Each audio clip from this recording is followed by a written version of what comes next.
வணக்கம் நேயர்களே, நான் உங்கள் இயற்கையாளன் தவம் பேசுகிறேன். நேற்றே சொல்லியிருந்தேன்னா விளம்பர விவசாயத்தை பற்றி நான் உங்களுக்கு தனியாக சொல்கிறேன் அப்படின்னு. நேற்று உள்ள காணொலியை நீங்கள் பார்க்கலைன்னா நேற்று நான் போட்டிருக்கேன். அந்த காணொலியை பார்த்துட்டு வந்தீங்கன்னா ரொம்ப விளக்கமாக புரியும். இந்த விளம்பர விவசாயத்தை பார்த்து நிறையா இளைஞர்கள் ஏமாந்து போகிறார்கள்.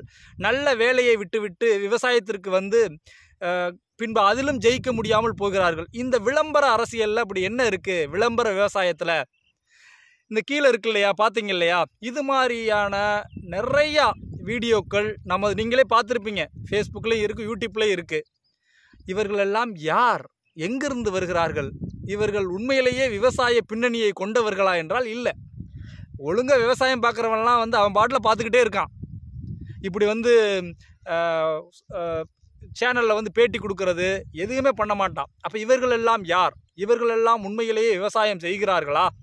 அல்லது இவர்களுக்கான பின்னணியில் யார் இருக்கிறார்கள்? இவர்களுக்கு எங்கிருந்து பணம் வருகிறது? இவர்கள் செய்வதெல்லாம் விவசாயம் தானன்னா இல்லை. இப்போ கீழே கீழே பார்த்துருப்பீங்க இல்லையா, 2 லட்சம் வேலையை விட்டு வந்தவர். இவரோட பேட்டியெல்லாம் நீங்கள் பார்த்தீங்கன்னு வச்சுங்களேன், உண்மையிலேயே இது ஒரு விளம்பர விவசாயம். தன்னை விளம்பரப்படுத்திக்கிறதுக்காக விவசாயம் மாறுறது. அவர் செய்கிறதெல்லாம் விவசாயமே கிடையாது. 2 லட்சத்தை வேலையை விட்டுட்டு வந்தாராம். ஆனால் பார்த்தீங்கன்னா 3 ஏக்கருக்கு வீடு கட்டிகிட்டு இருக்காரு. அந்த விவசாய நிலங்களில் அவர் வாங்கியிருக்கக்கூடிய இடத்துல அவர் பேட்டியில் சொல்கிறார், நான் 3 ஏக்கருக்கு வீடு கட்டுறேன்னு. 3 ஏக்கரில் வீடு கட்டுறதுக்கு குறைஞ்சது ஒரு 3 கோடி ரூபா வேணும். ஏப்பா 3 கோடி ரூபா இருந்துச்சுன்னா எதுக்குப்பா அவன்லாம் விவசாயத்தில் வந்து இறங்க போகிறான்? படிச்சுட்டு நல்ல இடத்துல இருக்கிறவன் அந்த 3 கோடியை வச்சுக்கிட்டு ஏதாவது பிஸ்னஸ் பண்ணியிருப்பான். இவர்கள் எல்லாம் யாருன்னா நிம்மதியை தேடி வருபவர்கள். பணம் இவங்கள்ட்ட நிறையா இருக்கும். பார்த்தீங்கன்னா வச்சுங்களேன், ஒரு 10 கோடி 20 கோடி இருக்கும். அப்பா பெரிய பிஸ்னஸ் மேனாக இருந்திருப்பார். அவர் பல கோடிகளை சம்பாரிச்சிருப்பார். இவங்களால் ஒரு கம்பெனியில் போய் வேலை பார்க்க முடியாது. நம்மள்ட்ட இவ்வளோ பணம் இருக்குது, எதுக்கு வேலை பார்க்கணும் அப்படின்னு வேலையை விட்டுட்டு வந்திருப்பாங்க. வந்துட்டு தனக்காக ஒரு பண்ணை வீடு கட்டுவாங்க. அந்த பண்ணை வீட்டை சுற்றி சும்மா மரங்கள், செடிகள், இந்த காய்கறி, பீக்கங்காய், சொரக்காய், அப்புறம் வந்து பலா மரங்கள், இந்த மாதிரி அவங்களுக்கு தேவையானதை நட்டு வளர்ப்பாங்க. இதுக்கு பேர் தான் இவங்க செய்கிறது விவசாயம். 2 லட்ச ரூபா சம்பளத்தை விட்டுட்டு நான் விவசாயம் பண்ண வந்துட்டேன் அப்படின்றது இல்லை. இவர்கள் எல்லாம் விவசாயம்ன்ற வார்த்தையே பயன்படுத்தக்கூடாது. இவங்களோட அதெல்லாம் பார்த்தா இவங்க விவசாயம் பண்ணி டன்னாக தக்காளி ஏற்றுமதி பண்ணுறாங்களா? டன்னாக கத்தரிக்காய் ஏற்றுமதி பண்ணுறாங்களா? டன்னாக வெண்டைக்காய் அல்லது மிளகாய், பருத்தி, நெல் கிடையாது. அவங்களோட சுற்றி இருக்கக்கூடியதெல்லாம் பேட்டியில் பாருங்களேன் நீங்கள். அவங்க பண்ணுறதே விவசாயம் இல்லை. அப்புறம் ஏன் நான் 2 லட்ச ரூபாயை விட்டுட்டு நல்ல வேலையை விட்டுட்டு விவசாயத்துக்கு வந்தேன்னு எதுக்கு சொல்கிறீங்க? சொகுசாக இருக்கிறதுக்காக வந்தேன்னு சொல்லுங்கள். இப்போ பாருங்களேன், இந்த பேட்டி கொடுக்குறவங்களெல்லாம் பார்த்தீங்கன்னா உங்களுக்கே தெரியும். அந்த முகத்தை, அவங்களுடைய கட்டமைப்பு, அவங்களுடைய உடை, இதையெல்லாம் பார்த்தீங்கன்னா விவசாயம் பண்ணுற மாதிரியா தெரியுது. நீங்கள் பாருங்கள், யூடியூப்பில், ஃபேஸ்புக்கில் இந்த பிகேன் ரூட்ஸு, அதுக்கப்புறம் பார்த்தீங்கன்னா அந்த பசுமை விகடன், இந்த மாதிரி நிறையா சேனல் இருக்குண்ணா. இவங்களை குறிப்பிட்டு சொல்லலை. எல்லா சேனல்கள்லையும் பேட்டி கொடுக்கக்கூடிய விவசாயிகளை பாருங்கள். அவங்க போட்டிருக்கிற துணியை பாருங்கள், அவங்களுடைய முக கட்டமைப்பை பாருங்கள். இவர்களெல்லாம் உண்மையிலேயே விவசாயம் செய்கிறாங்களா? அப்புறம் எதுக்கு இந்த மாதிரியான பேட்டி கொடுக்கணும்? தன்னை விளம்பரப்படுத்திக்கிறதுக்காக. இது ஒரு விளம்பர விவசாயம். அவங்க விவசாயமே செய்கிறது இல்லை. தனக்கு தேவையானதை உற்பத்தி பண்ணிக்கிறாங்க. அவங்கள்ட்ட 10 கோடி 20 கோடி இருக்குது.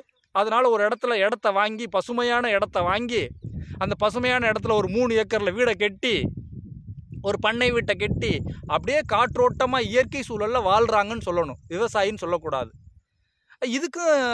எதுக்குப்பா இதை பார்த்து எதுக்குப்பா இளைஞர்கள் பாதிக்கப்பட போகிறாங்கன்னா, ஒன்று நான் சொல்கிறேன். ரொம்ப கோபமாக பேசுகிறதுனால நானே பாதிக்கப்பட்டிருப்பேன்னு நினைக்கிறீங்களா? இந்த வடிவேலு காமெடி மாதிரி தான். இவன் செம்மத்தையாக யார்ட்டையோ வாங்கியிருக்கான் அப்படின்ற மாதிரி தான் இந்த யூடியூப்பெல்லாம் பார்த்துட்டு இவன் உள்ளே ஏதோ வந்திருப்பான் போல் வேலையை விட்டுட்டு அப்படின்னு நினைக்கிறீங்க. அது உண்மையாக கூட இருக்கலாம். இதில் என்னப்பா தப்பு? அவங்க பாட்டில் அவங்க பேட்டி போடுறாங்க. நீ ஏப்பா அதை பார்த்து வர்ற அப்படின்னா, இதுதான் சரக்கில் போட்டிருப்பாங்க இல்லையா, மது நாட்டுக்கும் உயிருக்கும் கேடு, இருந்தாலும் நம்ம சரக்கை வாங்கி குடிக்கிறோம். அது மாதிரி தான் நிறையா இளைஞர்கள் இந்த மாதிரியான காணொளிகளை எல்லாம் பார்த்து அவர்களுடைய கண்ணோட்டமே மாறிடுது. இந்த மாதிரியானதை விவசாயம்னு நீங்கள் பேட்டி எடுக்காதீங்க.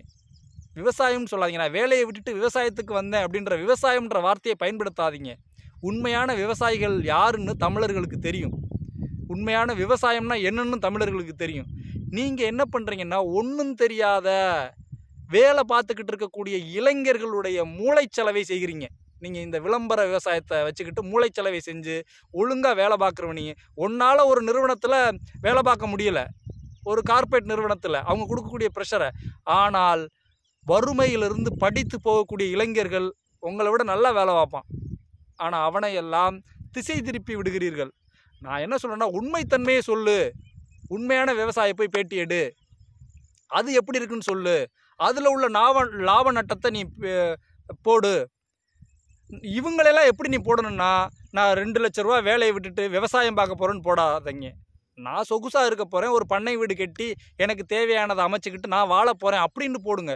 விவசாயம்ன்ற வார்த்தையை பயன்படுத்தாதீர்கள்.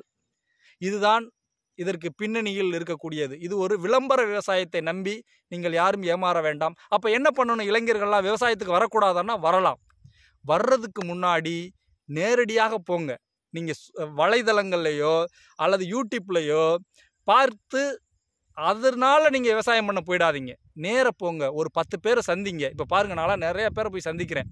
இதெல்லாம் வேலையை விட்டுட்டு வந்ததுக்கப்புறம் பார்க்குறேன். நீங்கள் வேலையில் இருக்கிறப்பவே லீவு கிடைக்கிறப்ப லீவு போட்டுட்டு போய் ஒரு 10, 15, 20 கஷ்டப்படக்கூடிய விவசாயிகளை போய் சந்திங்க. அதாவது நீங்கள் எங்கே விவசாயம் பண்ண போகிறீங்களோ அங்கே சுற்றி இருக்கக்கூடிய ஒரு 20 விவசாயிகளை, பெரும் விவசாயிகளை, குறு விவசாயிகளை போய் சந்திச்சிங்கன்னா அவங்க சொல்லுவாங்க உண்மையான வழிகளை உண்மையாக. அதுக்கப்புறம் நீங்கள் ஜெயிக்கலாம். அதுக்கப்புறம் நீங்கள் வேலையை விட்டுட்டு விவசாயத்துக்கு வரலாம். தயவு செய்து இந்த யூடியூப்பில் இருக்கக்கூடிய வீடியோக்களை பார்த்து விட்டு விவசாயம் செய்ய வந்து விடாதீர்கள். அவையெல்லாம், அதற்கு ஒரு பேர் நான் வச்சுருக்கேன், நல்லா இருக்குன்னு நினைக்கிறேன். நீங்கள் அந்த பேர் நல்லா இல்லை வேறு ஏதாவது பேர் நீங்கள் வச்சிங்கன்னா கமெண்ட் பண்ணுங்கள். விளம்பர விவசாயம். நாமெல்லாம் விளம்பர விவசாயம் செய்ய தேவையில்லை. உண்மையான விவசாயியாக மாறுவோம். நன்றி.